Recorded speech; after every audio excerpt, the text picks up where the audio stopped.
दोस्तों, स्वागत है आपका आपके अपने चैनल नॉलेज बास्केट में। और हम सब जानते हैं कि मोदी केयर में अब मोदी वे आ चुका है। तो अब मोदी वे के बारे में जानेंगे कि इसमें जो लॉयल्टी आने वाली है, क्योंकि लॉयल्टी मैक्सिमम लोगों को बहुत ज़्यादा प्रिय है। लोग लॉयल्टी प्रोग्राम के बारे में जानने को उत्सुक हैं कि लॉयल्टी रिवार्ड्स प्रोग्राम के बारे में क्या होने वाला है, उसमें क्या ऐड होने वाला है। तो दोस्तों, चलो इसके बारे में आज हम बात करते हैं। लॉयल्टी रिवार्ड प्रोग्राम में हम पॉइंट्स को अर्न करेंगे और पॉइंट्स को रिडीम करेंगे। तो चलिए देखते हैं। सबसे पहले जो लॉयल्टी रिवार्ड प्रोग्राम है उसमें आपको परसेंटेज के हिसाब से मिलेगा। मतलब पहले 3 महीने आप 10% पे होंगे, चौथे 5वें 6ठे महीने 15% पे, 7वें 8वें 9वें महीने 20% पे, और फिर 10वें से आगे आप 25% पे आ जाएंगे और फिर हमेशा 25% पे ही रहेंगे। दोबारा से 10% पे नहीं आएंगे। तो एक बार आप 25% तक पहुंच गए तो आगे हमेशा के लिए आप 25% पे हो गए। तो यहाँ पर आप लॉयल्टी में बने रहने के लिए आपको सिंगल परचेज में 10,000 पर्सनल सीवी करना होगा। पर्सनल कमिश्नेबल वॉल्यूम करना होगा आपको, ठीक है, लॉयल्टी में बने रहने के लिए हर मंथ। तो आगे देखते हैं कि रिडीम एलआरपी पॉइंट्स जो हैं वो आफ्टर कैसे करेंगे हम। 3 महीने बाद हमारा जो रिडीम एलआरपी पॉइंट्स है, लॉयल्टी रिवार्ड प्रोग्राम पॉइंट्स जो हैं वो कैसे क्वालिफाइड होते हैं, तो एग्जांपल के थ्रू समझते हैं। देखिए, जैसे पहले महीने में हमने 6,000 पर्सनल सीवी किया, सर पीसीवी किया पहले महीने में 6,000, तो 10% के हिसाब से 600 पॉइंट आपने अर्न कर लिए। तो आपके टोटल पॉइंट्स 600 हो गए। अगले महीने आपने 10,000 पीसीवी किया तो 10% पे हैं, 1,000 जो है वो आपका आ गया 10% के हिसाब से 1,600 पॉइंट हो गया, पीछे का जुड़ता जा रहा है। तीसरे महीने में आपने फिर 10,000 पीसीवी किया तो आपको फिर 1,000 पॉइंट 10% के हिसाब से और आपका पीछे से मिला के 2,600 पॉइंट हो गए। आफ्टर 3 मंथ आप इसको रिडीम कर सकते हैं। चौथे महीने जब आप आएंगे तो आप 15% पे आ जाएंगे। फिर 6,000 जैसे पीसीवी किया तो आपने 15% के हिसाब से 900 हो गया, तो पीछे का ऐड होता जा रहा है तो 3,500 हो गया। फिर छठे महीने आपने 5वें महीने किया, 20,000 पीसीवी किया तो आपका 3,000 15% के हिसाब से तो 6,500 आपका वो बन गया। तो इस तरह से आगे के महीनों में ये होता जाएगा और हर 3 महीने बाद आप चाहें तो रिडीम कर सकते हैं। जो 2,600 पॉइंट्स कैन बी रिडीम, जो 3 महीने के थे, after 3 qualified LRP month, 3 qualified month हो गए तो आप इसको रिडीम कर सकते हैं। वो आपकी चॉइस है, आप 12 महीने तक करें। 12 महीने बाद वो जो है वो खत्म हो जाएंगे। मतलब अगर 12वां महीना आ गया, वो आगे मैं आपको समझाती हूँ। अब ये चलो वन बाय वन समझते हैं। तो पहले रिडीम पॉइंट को समझ लेते हैं कि जो एक एलआरपी पॉइंट है वो एक रिडीम वैल्यू के बराबर होगा, ठीक है। अब एग्जांपल के तौर पे मील रिप्लेसमेंट ड्रिंक हमने जैसे सपोज खरीदा, जिसका रिडेम्पशन पॉइंट 1444.10 है, तो यू हैव 1500 एलआरपी पॉइंट्स, आपके पास 1500 एलआरपी पॉइंट हैं, ठीक है। तो आपने बिलिंग किया, 1444 यूटिलाइज हो जाएगा, 0.10 जो है, और उसके बाद जो बचेगा वो रिटेन्ड हो जाएगा। 1 रुपया आपको देना पड़ेगा जैसे हम पहले देते थे। तो एक product can't be paid for partially LRP points. ऐसा नहीं हो सकता कि आपके पॉइंट्स कम है, आपने जो चीज खरीदी वो ज्यादा पॉइंट्स की थी तो आप पैसे दे के ले सकते हैं, ऐसा नहीं है। आपको आपके पॉइंट ज़्यादा होने चाहिए तभी आप वो ले पाएँगे, ठीक है? नहीं तो आपको और पॉइंट अर्न करने पड़ेंगे, तभी आप उस को ले सकेंगे। तो इस बात का हम ध्यान रखेंगे।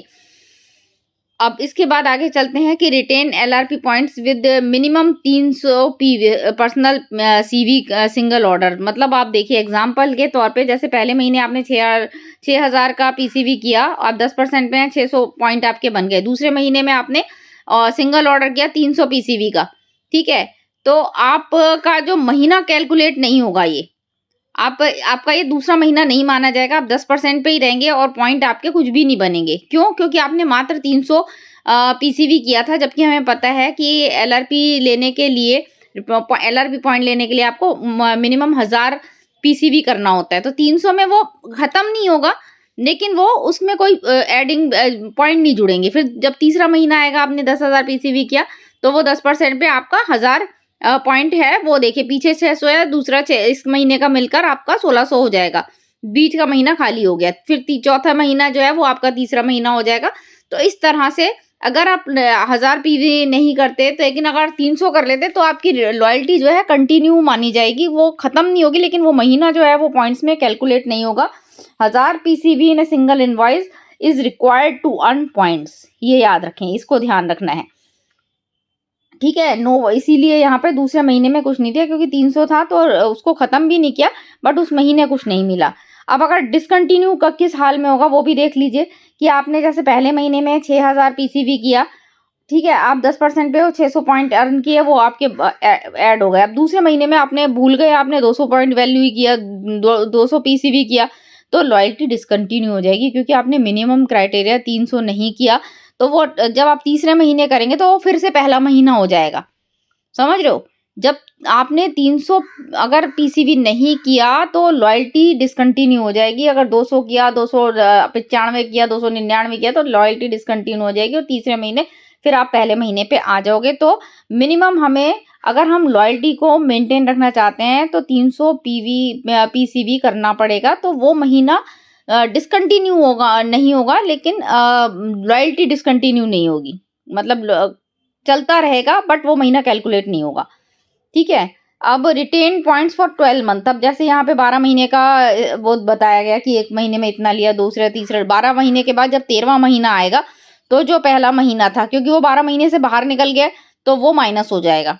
ठीक है, तो 12 महीने तक आपको पॉइंट्स जो है रिडीम कर सकते हैं, और अगर आपने 12 महीने छोड़ दिया, 13वां महीना आ गया तो जो पहले महीने का था, क्योंकि वो 12 महीने से एक्स अलग हो गया तो वो कट जाएगा, इसीलिए यहाँ पे पहले महीने के 500 13वें महीने में माइनस हो गया और बचा आपका 23,250। ठीक है ना, वरना 2500 होता अगर आप 12वें महीने में कर लेते तो इसका हमें ध्यान रखना है। एडिशनल बेनिफिट क्या है प्रोडक्ट ऑफ द मंथ की, अगर आपने सिंगल इनवॉइस में आपने 2500 पीसीवी कर लिया किसी भी महीने की 15 से पहले, तो जो प्रोडक्ट ऑफ द मंथ है वो आपको मिलेगा 1 रुपया देके, जैसे रिपर्चेज में हम पहले करते थे, तो वो यहाँ पर इस तरह से चलेगा। तो मुझे उम्मीद है कि यहाँ पर आपको इस नई पॉलिसी के तहत, जो हमारा मोदी वे के तहत जो हमारा बनाया गया है स्ट्रक्चर लॉयल्टी का, वो समझ आ गया होगा। और अगर यहाँ पे भी कोई क्वेश्चन हो तो आप मेरे से पूछ सकते हैं कमेंट करके, तो मैं आपका जवाब दूंगी। तो उम्मीद है कि ये वीडियो आपको प्लान को समझाने में, मतलब इस प्लान के अंदर लॉयल्टी को समझाने में मदद करेगा। और अगर ये मदद करता है आपको तो आप लाइक कर दीजिएगा वीडियो को। चैनल को सब्सक्राइब नहीं किया है तो सब्सक्राइब कर लीजिएगा और बेल आइकन पे क्लिक कीजिएगा ताकि मेरे वीडियोस आपको सबसे पहले मिलें। और कमेंट कीजिएगा कि क्या ये आपको पसंद आया या आपको कहाँ पे क्या लगता है। आप अपने व्यू जो है वो मेरे साथ शेयर कर सकते हैं। तो आज के लिए इतना ही, फिर मिलते हैं अगले किसी नॉलेजेबल वीडियो में।